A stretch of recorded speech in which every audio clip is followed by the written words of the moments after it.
Hi friends, నేను మీ MPR. మన రాష్ట్రంలో మన రాష్ట్ర ప్రభుత్వం మద్యం కొత్త పాలసీని తీసుకురావడానికి చాలా ప్రయత్నాలు చేస్తూ ఉంది. అది అక్టోబర్లో మొదలు పెడతారని చెప్పి విశ్వసనీయ సమాచారం. అయితే ఈ మద్యం పాలసీ కొత్త విధానానికి సంబంధించి ఎక్సైజ్ శాఖలో అధికారులను పూర్తిగా బదిలీలు అన్నీ పూర్తి చేస్తే కనుక అప్పుడు కొత్త మద్యం పాలసీ అమల్లోకి వస్తుంది కాబట్టి చేయలేకపోతే కంపల్సరీగా ఆగిపోతాయని చెప్పేసి అధికారులు చెప్తా ఉన్నారు. జోన్ 4 ఎక్సైజ్ సిఐలో బదిలీల్లో మాత్రం ఇప్పటికీ ప్రతిష్టంభన నెలకొని ఉంది.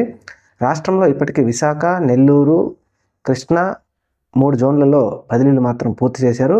మిగతా రాయలసీమ లాంటి జోన్లలో బదిలీల కోసం మాత్రం ఇప్పటికీ వెయిట్ చేస్తూనే ఉన్నారు. అయితే రాయలసీమలో బదిలీల గురించి ఒక ముఖ్య బడా నేత కనుసైనలు నడుస్తుంది. ఆయన చెప్తే కనుక బదిలీలు జరుగుతాయి, లేకపోతే జరగవు అని చెప్పేసి విశ్వసనీయ సమాచారం.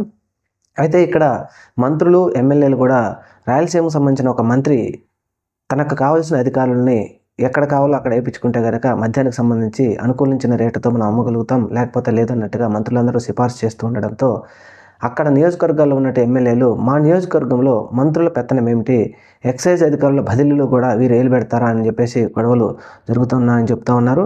అలాగే సిఫార్సులు మంత్రులు లేఖల పరంగా సిఫార్సులు చేస్తే కొన్ని చోట్ల మంత్రులు కూడా వాటిని అడ్డుకుంటున్నారు, మరి కొన్ని చోట్ల ఎమ్మెల్యేలు కూడా అడ్డుకుంటున్నారని చెప్తా ఉన్నారు.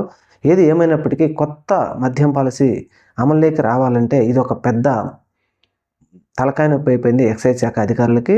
ముడుపులు తేలక మల్లగుల్లాలు పడుతున్న ఎక్సైజ్ శాఖ అధికారులని చెప్తా ఉన్నారు.